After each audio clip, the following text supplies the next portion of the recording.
You don't need a tripod unless you enjoy photos that look like they were taken during an earthquake. Hey everyone, welcome back to Shoot Happens, where photos are sharp and sarcasm is even sharper. So today's topic is, well, you guessed it, tripods. Now, before we go diving in though, a quick shout out to all of you who've been tuning in. You absolutely rock. If you're enjoying the ride, give that like button a gentle press and hit subscribe. Doing so means, well, you're not going to miss any future bite-sized brilliance like this. Seriously though, thank you very much for spending your time here with me today.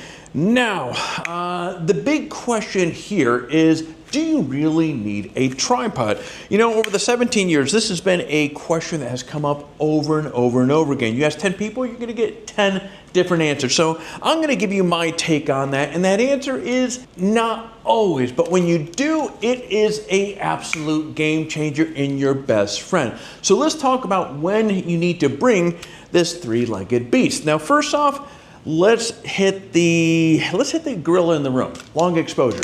Night photography, light trails, star trails, waterfalls that look like they belong in a shampoo commercial.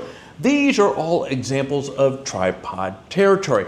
Your hands, not so steady enough for a 10-second exposure. I can promise you that. This is true even if your coffee hasn't kicked in that hard. Second, landscape. So if you want tack sharp foreground to background, especially around sunrise or sunset, you're gonna need a tripod. It lets you fine-tune composition without juggling your camera like it's on fire. Now the result, well, epic landscapes that can get you all sorts of likes on Instagram.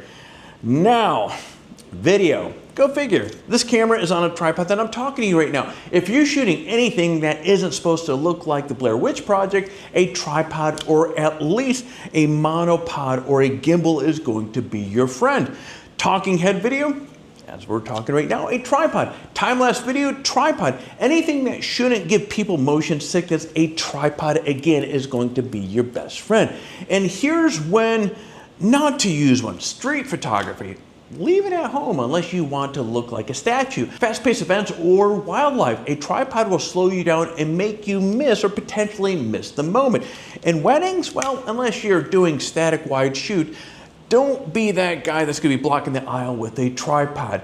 So, going back to the original question, do you need a tripod? Well, as you can see here, the answer's all over the place. It is a tool in your kit.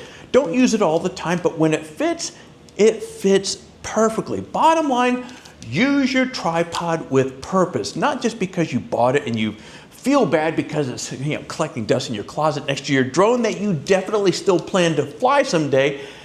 Get out there and experiment with it. Try a tripod for a sunrise shoot, then ditch it for a photo walk downtown.